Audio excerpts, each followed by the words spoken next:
Aquaba to the Aquaba App podcast. I'm your host, Akosia, and it's always such a privilege to come to your screen, and it's always such a privilege to have you watching us on Aquaba App podcast.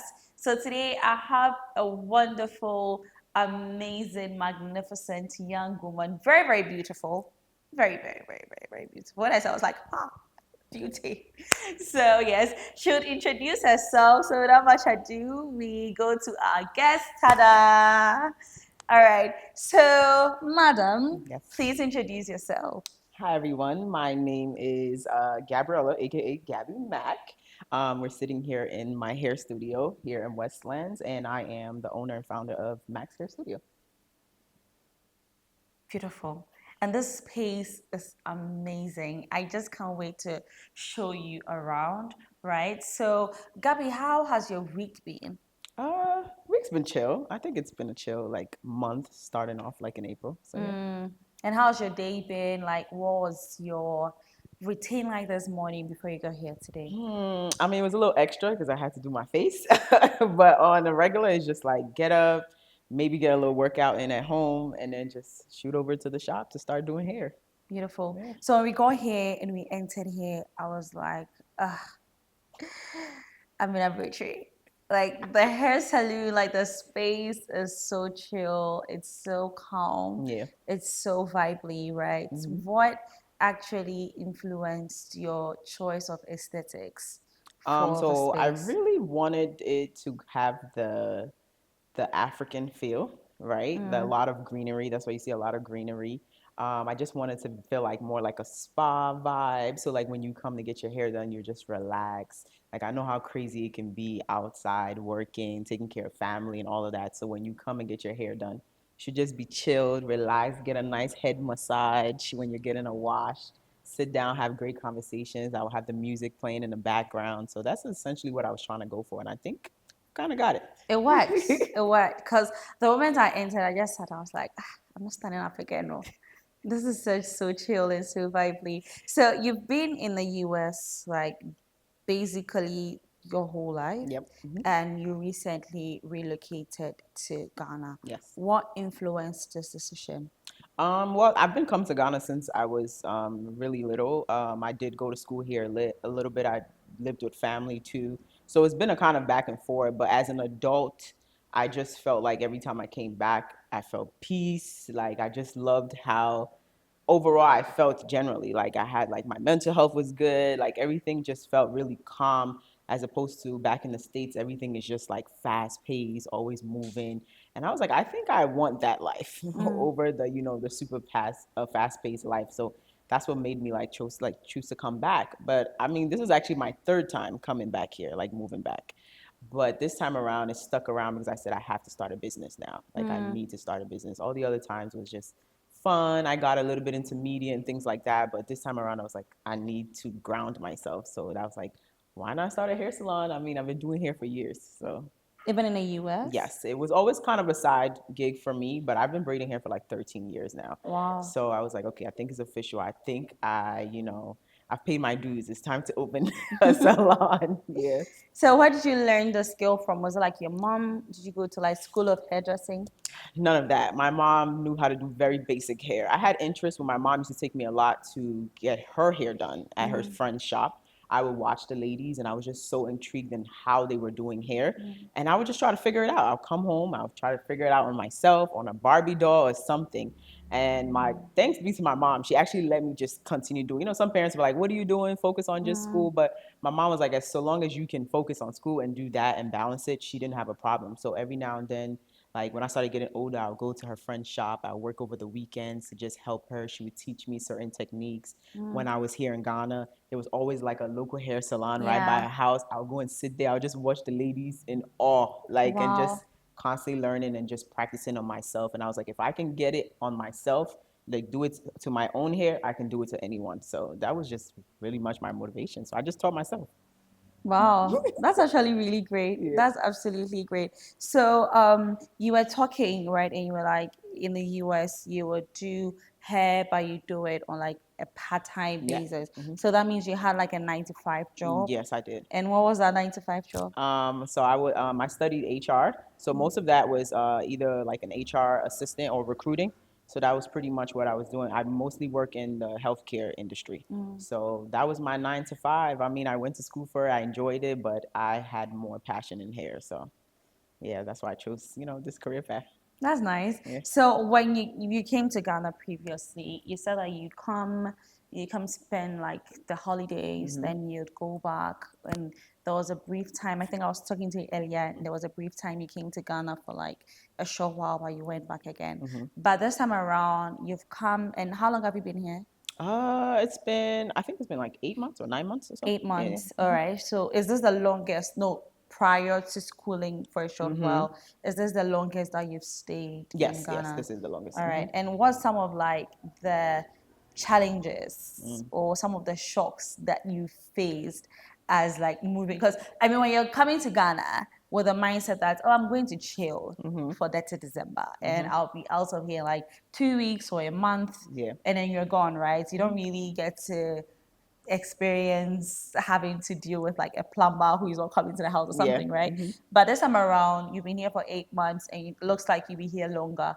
What are some of the challenges that you've had adjusting to settling and living in Ghana?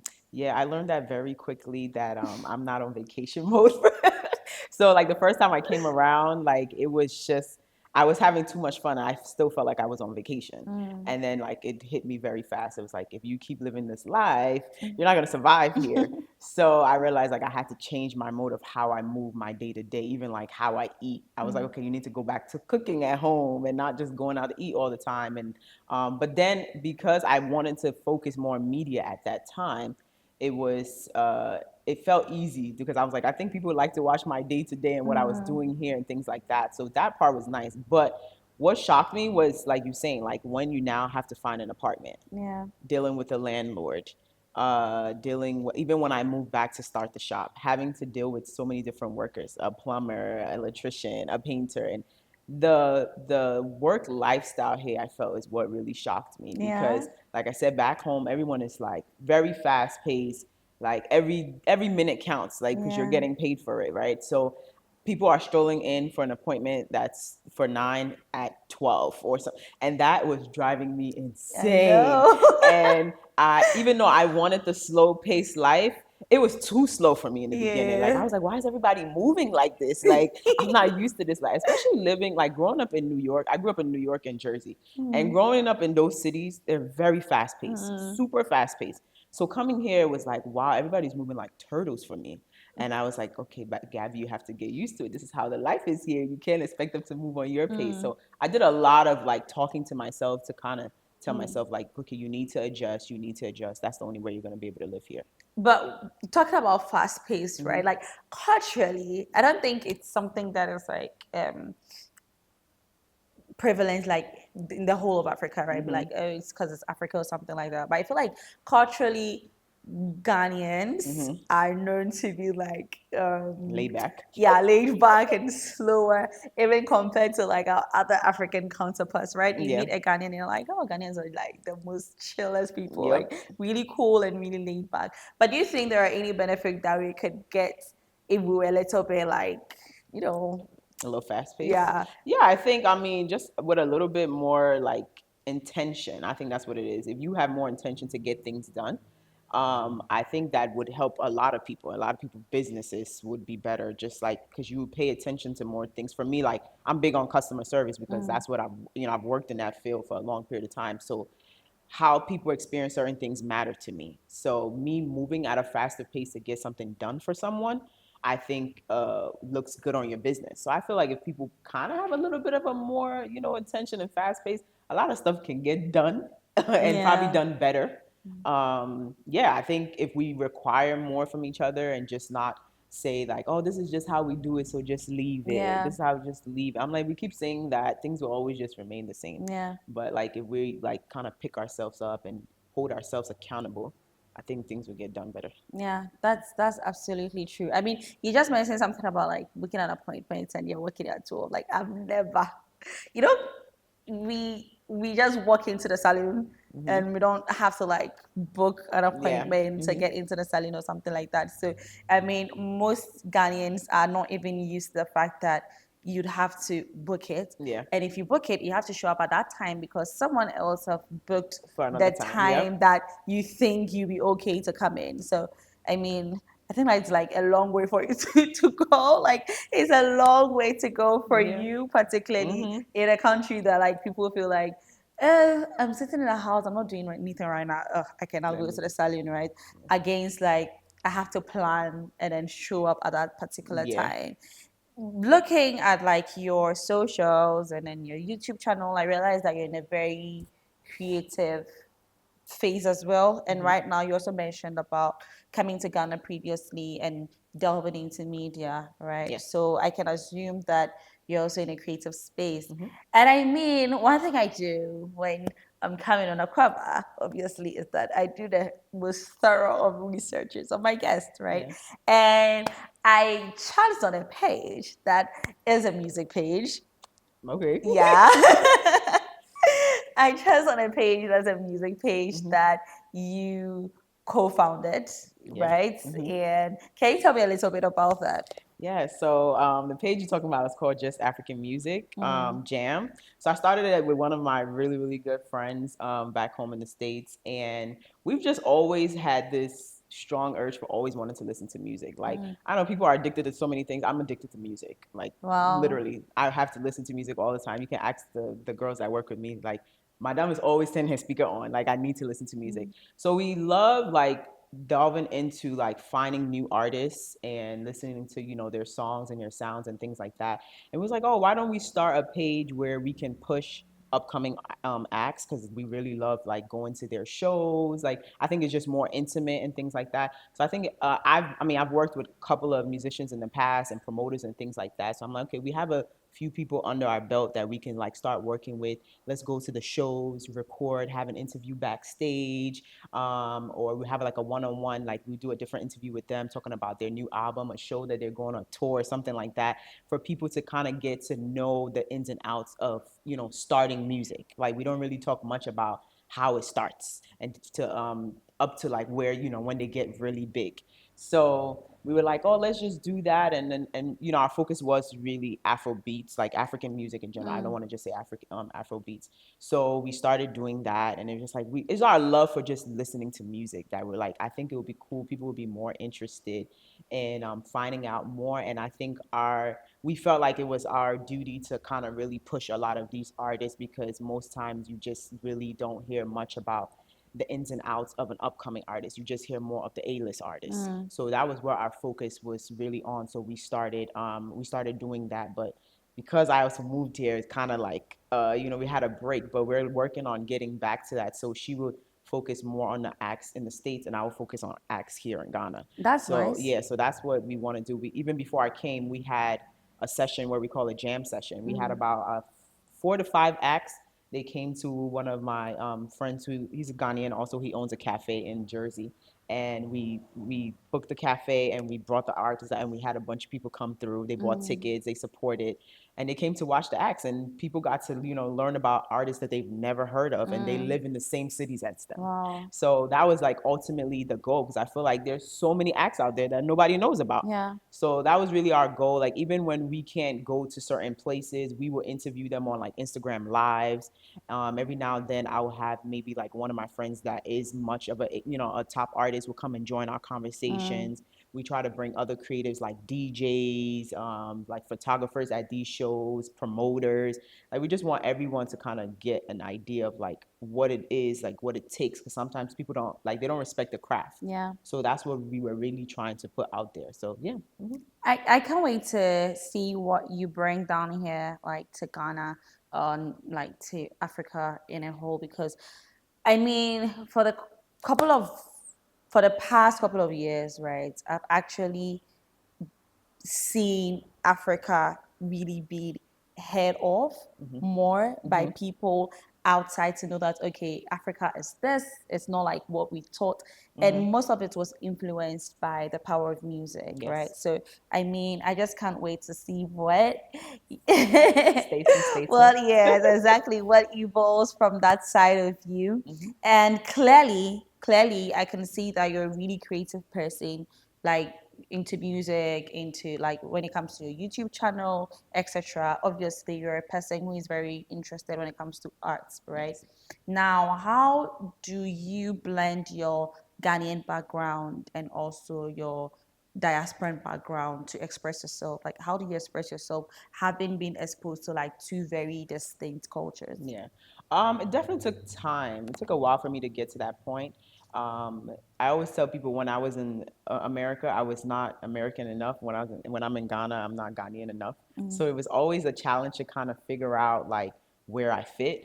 But eventually, I was like, I don't think I need to fit anywhere. I just need to learn how to just appreciate both of them and blend it. And I feel like I literally have the best of both worlds. Like being able to grow up in both places, being able to understand the culture in both places. I just kind of use that to infuse in like all the stuff that I do creatively. Like even like the shop, for example, I wanted it to still have a little bit of like an abroad feel, but much of home. That's why I use everything that I pretty much bought here was made in Ghana, bought here. Like I didn't Wow. ship anything from outside because I wanted to have that authentic feel in here, as you can see from the chairs.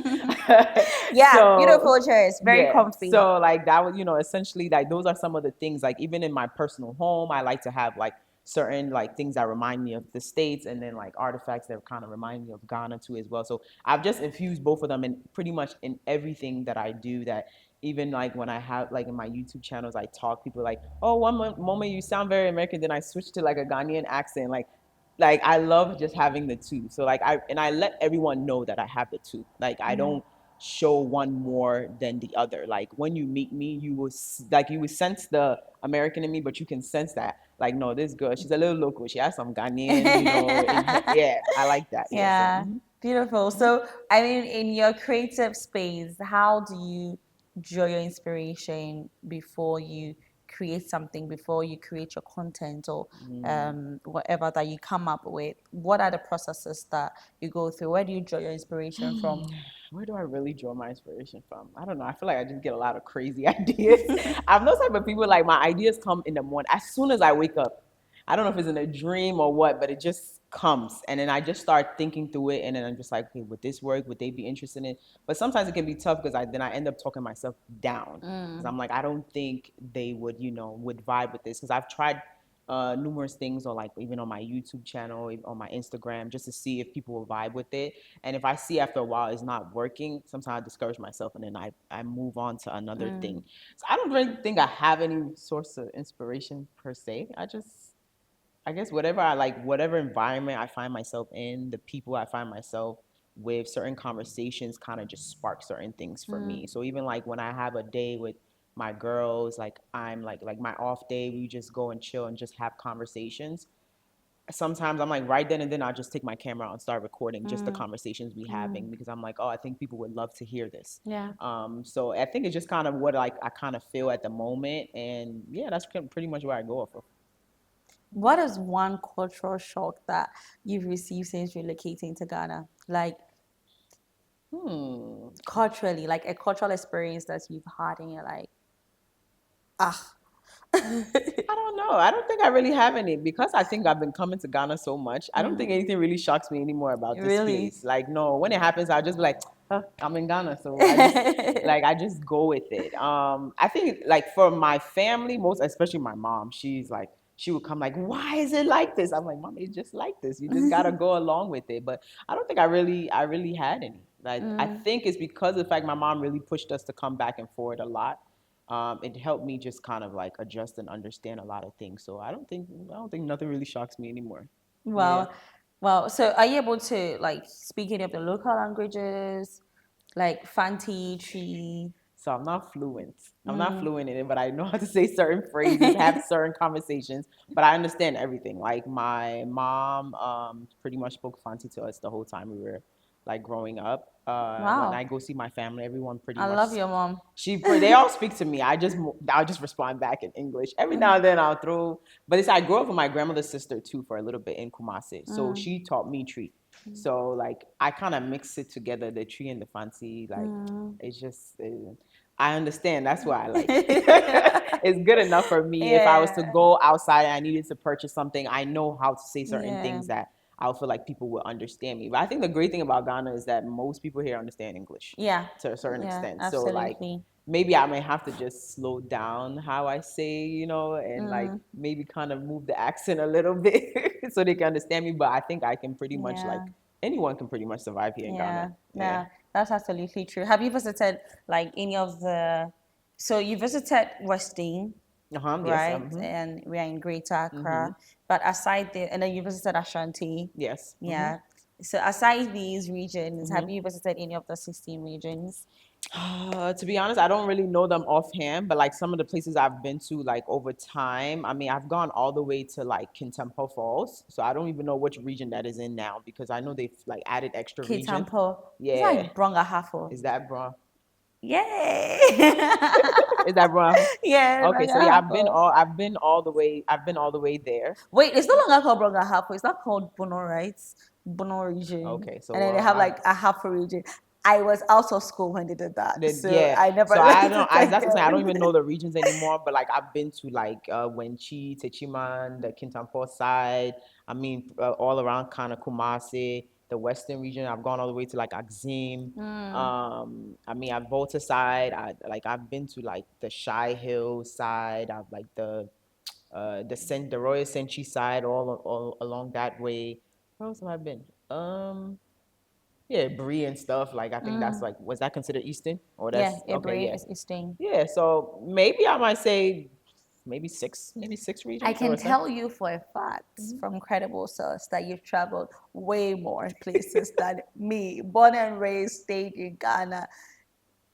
I mean, I usually don't see the sense to explore because I'm in a hurry to explore other places that Mm-hmm. is not Ghana. Mm-hmm. So I really take it for granted, Yeah. right? And I mean, thanks to Aquaba, I'm the quick actress. Aquaba app. So download Aquaba app and explore Ghana with us, yeah. Anyway, and definitely you've traveled way more places than Enoch. Enoch hasn't been to anywhere aside Greater Accra. So you've definitely traveled to way many Yeah. more places than him, right? So my next question is like, what's ignited your passion for entrepreneurship? Honestly.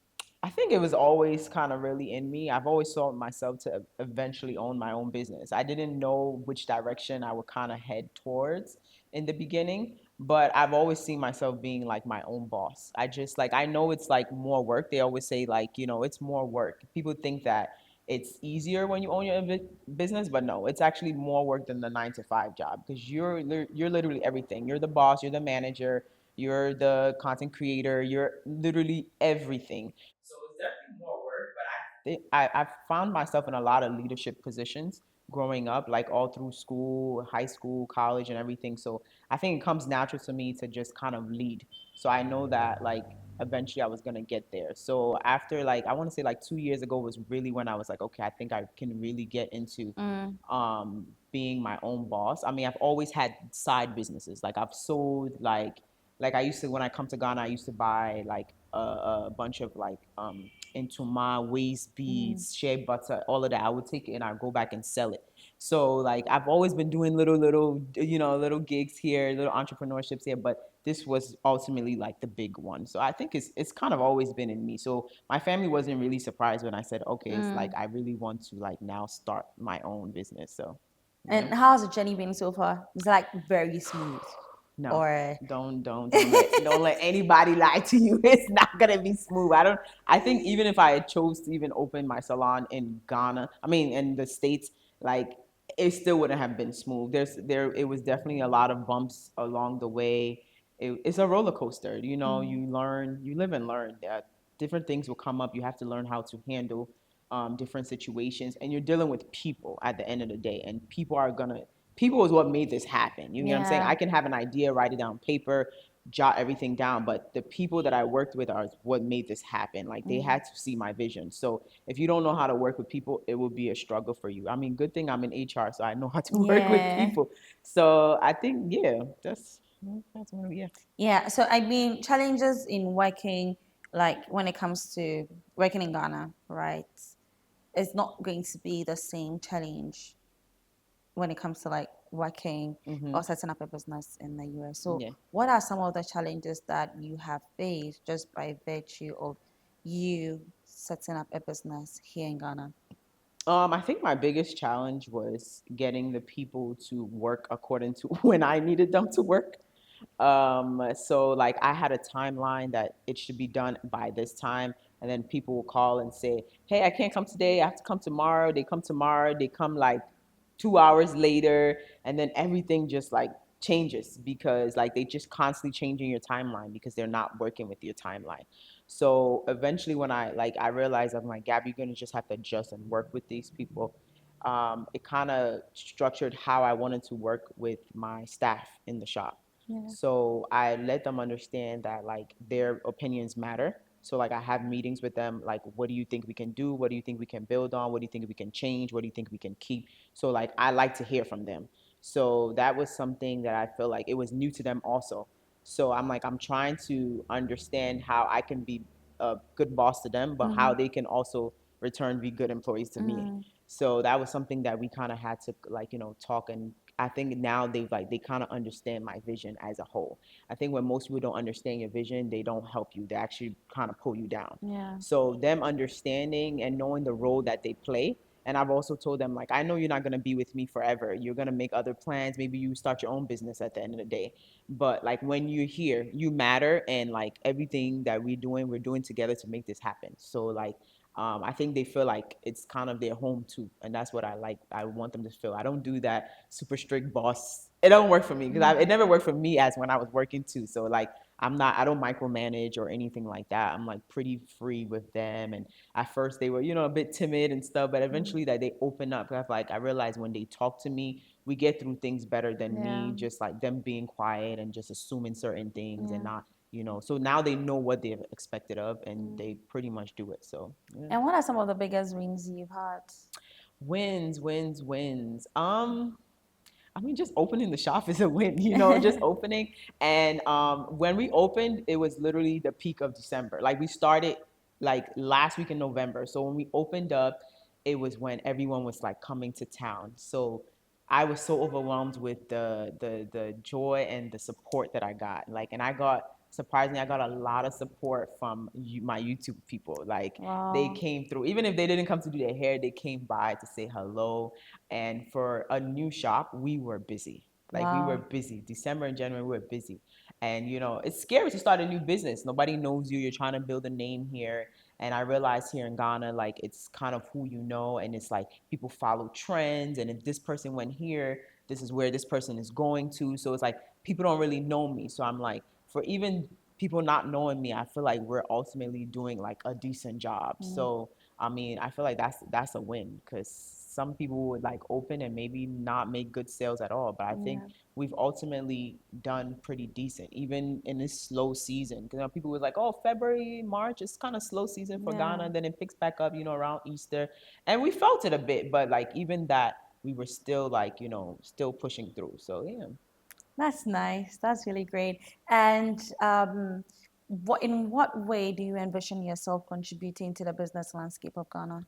I think ultimately just like training good staff and like giving people opportunity. I would love for the salon to be like a big flagship type of salon where other people can invest and own. So even though this is my baby, my first one, but I want to open other ones where people can invest and own part of it. Okay. So I don't really feel like that's too much of a big business model here in Ghana, but I would love to introduce that for our shops. So like even the girls as they work here and they want to even invest, like they'll have an opportunity to invest in it too as well. So they can be owners, and it gives people opportunity that if they don't even have the capital to start a business, but they know that they have some investment somewhere. So like that's like something I really want to like bring up. That's really Yeah. great. And I really look forward to that. Really, really looking forward to that. And it brings me to my next question, right? Like you're looking forward to basically building a franchise, right? Mm-hmm. That's like can be connected to building like a community, Mm-hmm. right? So how do you ensure that you stay connected to like the Ghanaian community? Because obviously you'd have most of your fans being people that have known you Mm-hmm. like when you were in the US, and so most of your fans would be like maybe diasporans and Yes. all that, right? So how do you make sure that you stay connected to like the Ghanaian community and you build a connection with the Ghanaian community? I mean, I think that require us to like be more involved in like certain maybe events that take place here. I try my best to go to, some of like I think I went to one a few weeks ago. It was like a Twitter space type of community where like they had a topic and we spoke and things like that. So I want to find myself in more spaces like that to really connect and like even when we chose this location, we were really looking for a place where we were really connected to schools. So there's literally, if I'm not mistaken, 3 or 4 schools just in this Yeah. area. So we've even gone out to the schools. We've passed out flyers. We do promos for students and things like that. So like I think getting more involved in things that happen, like maybe in this community, I've seen that they have like a weekend market like around this area too. Like I would love to come out there, get people to even give out like free hairstyles, and so Mm. people can just kind of get to know us and things like that. So like I mean, I think I want to see us doing more of that. I know we're new, but I think if we getting more of those type of spaces, people would like really ultimately gravitate to like the business. Yeah. All right. And then, I mean, being in the US, you always anticipated coming to Ghana, right? And I'm sure there are a lot of people also in the US who are anticipating maybe relocating to Ghana, but probably they don't know what to expect, Mm-hmm. so they are probably like stalling or like slowing down Yeah. with that particular decision. And I want to ask you, like, what do you think that as a people, as Ghanaians, or whether individuals or government, what can we do to encourage more of these people to come? Because you came and you set up a business in Yeah. Ghana, right? And you have given employment to the Ghanaian people, Mm-hmm. right? You're giving tremendous and beautiful service to the Ghanaian people. So how do we encourage most of these people outside who also wants to To come. follow your footsteps? What can we do as a people and the government? I think ultimately people just need to be more real with their experiences. And that's ultimately why I started my YouTube to begin with, to kind of show, the week to week, sometimes the day to day life and how it really is here. And just being more honest and telling people, like, I mean, nowhere is, all roses. There's going to be ups and downs, there's going to be challenges. But if you are more open minded, it can work for you. So even for me, with people watching, I offer like consultations for people to reach out to me, have a conversation, and I can ask me whatever they want. How did you do it? What did you do? Who did you connect with? And things like that. And I try to be as transparent and real as possible with everyone. I'd say it's possible, but if you don't plan yourself well, and if like ultimately even the government, how they make it easier for people to come and transition here will make a big deal, which I think ultimately Ghana is probably one of the easiest countries that you can easily come and settle in compared to other places where you're Okay. like really strict, like restricted because of certain visas, documentations, and things like that.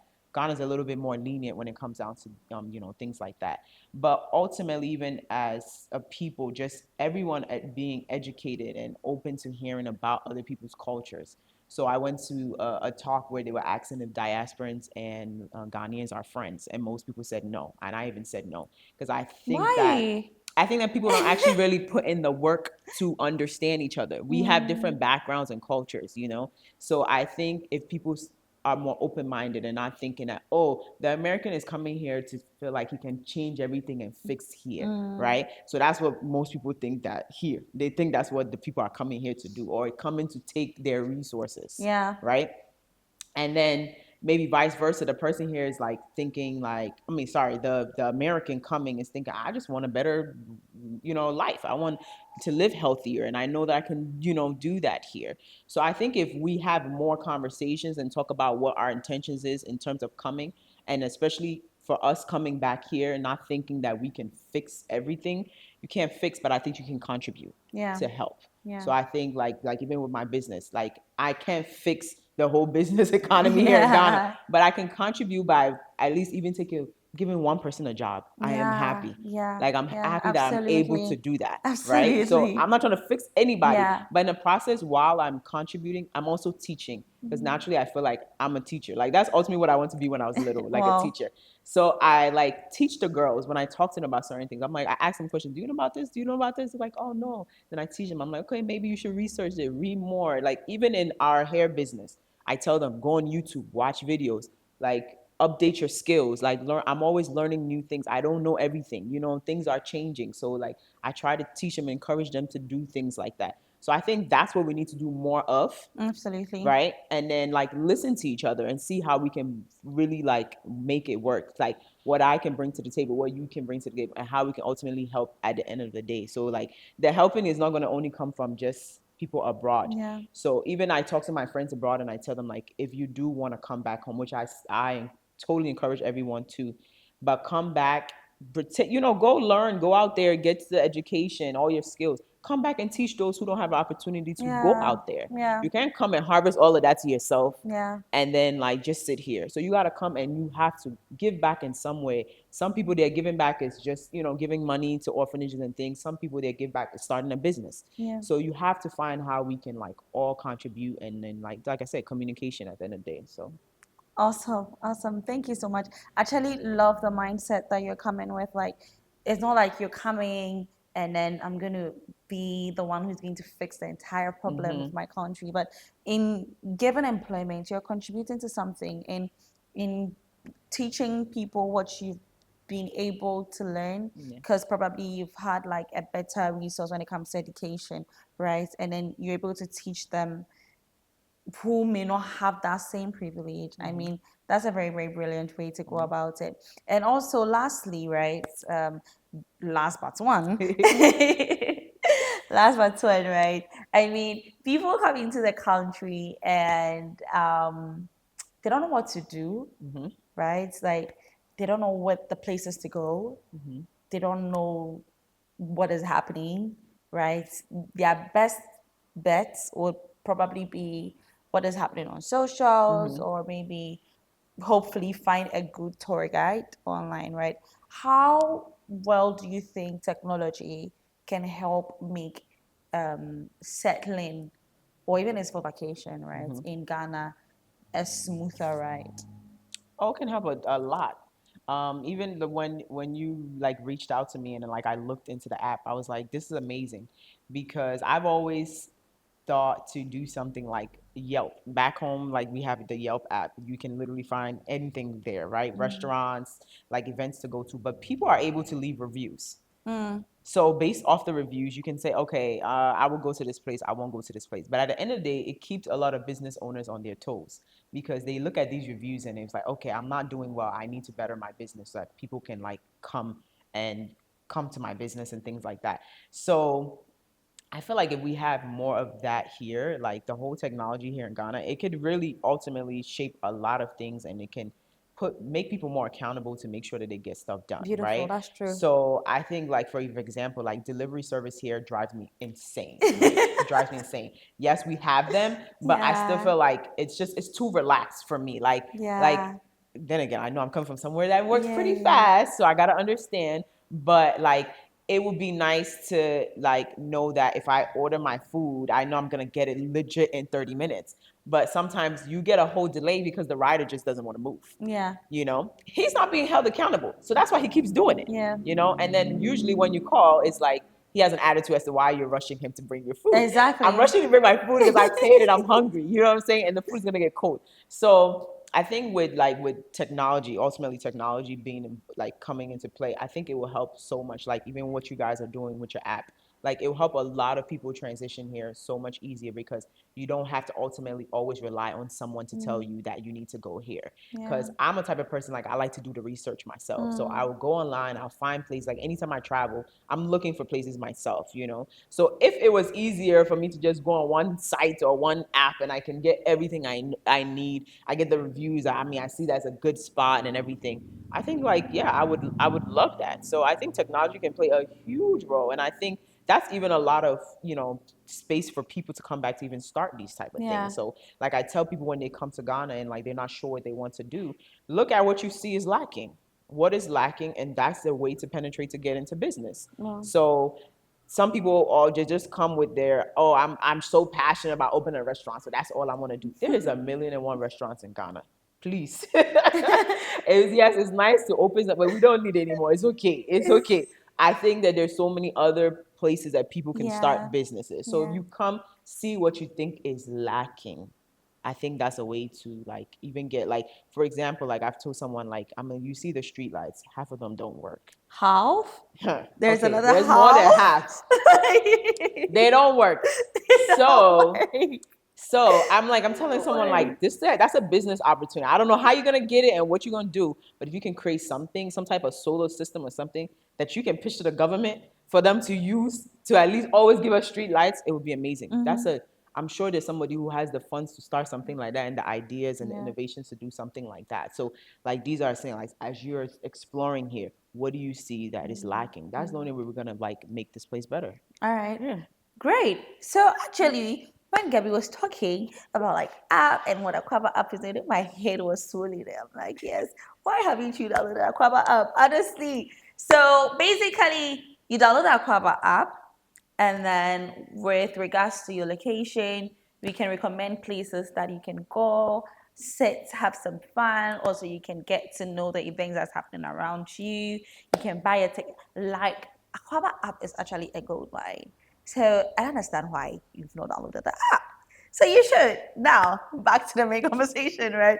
Anyway, it's been such an amazing conversation. I've learned so much. Like, Take it all in. Take it all. yeah, I've learned a lot. It was really interesting. I didn't even see the time flying, and I'm already on my last question. So I mean, yeah.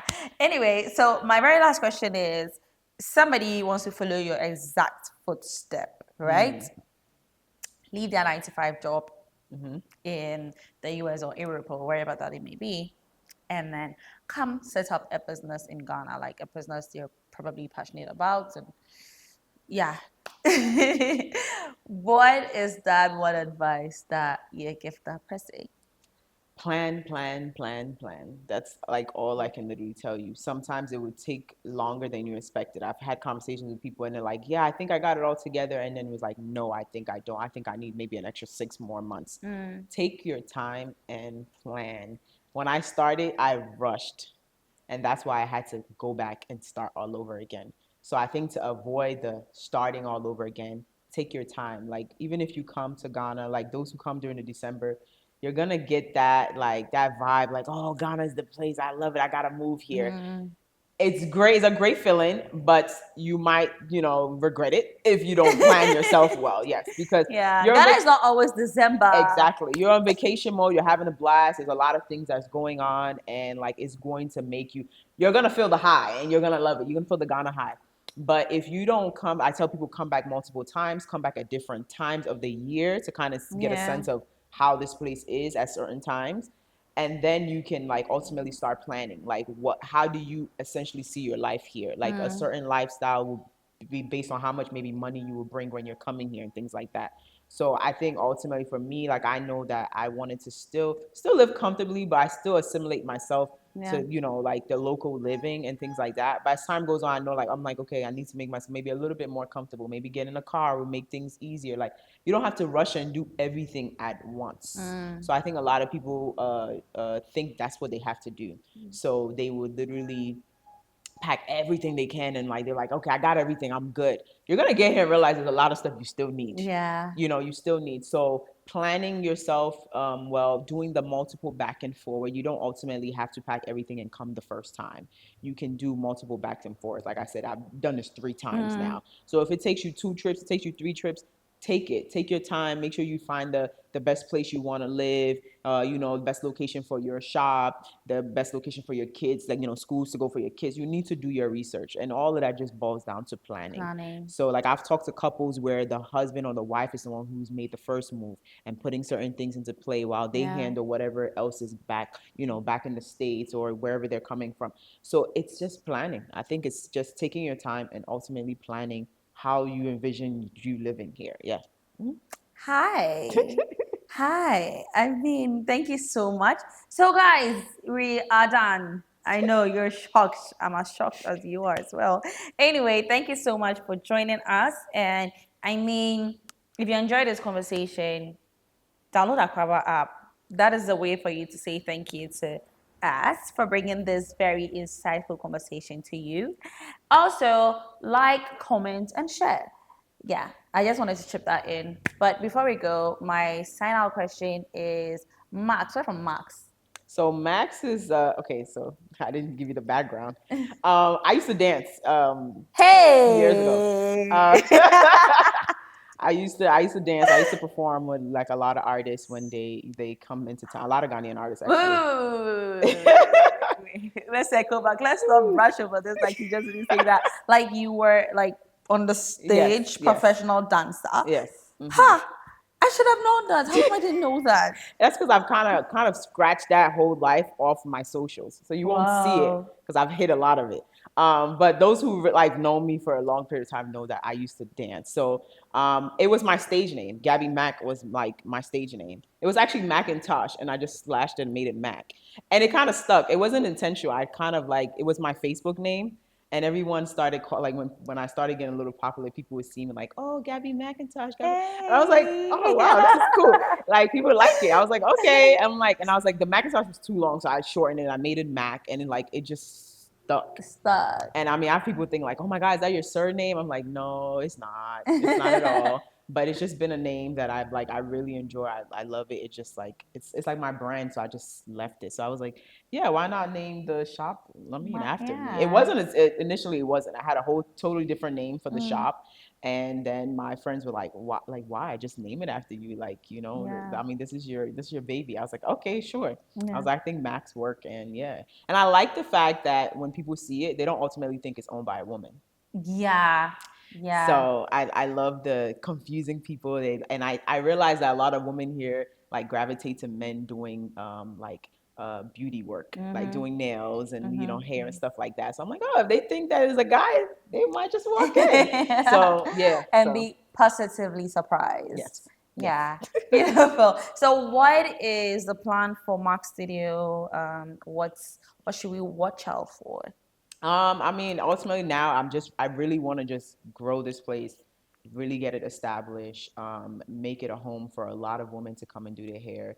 I want to introduce like memberships, like you hear more for like spas and things like that, but I want to do like hair memberships for people, and like I just really want to make this place good. I want it to be well grounded before I look into getting into anything else or starting a franchise or anything like that. So that's the focus now, is to just build it and make sure it's good, make sure it's running even if I'm here, I'm not here. So that's the goal for the shop now. All right. Thank you so much. And where would we find you on socials? Yes. So for the shop, we are on Instagram and TikTok at Max Hair Studio GH, and then my personal Instagram and TikTok and YouTube and all of that is the Gabby Mack, MACK.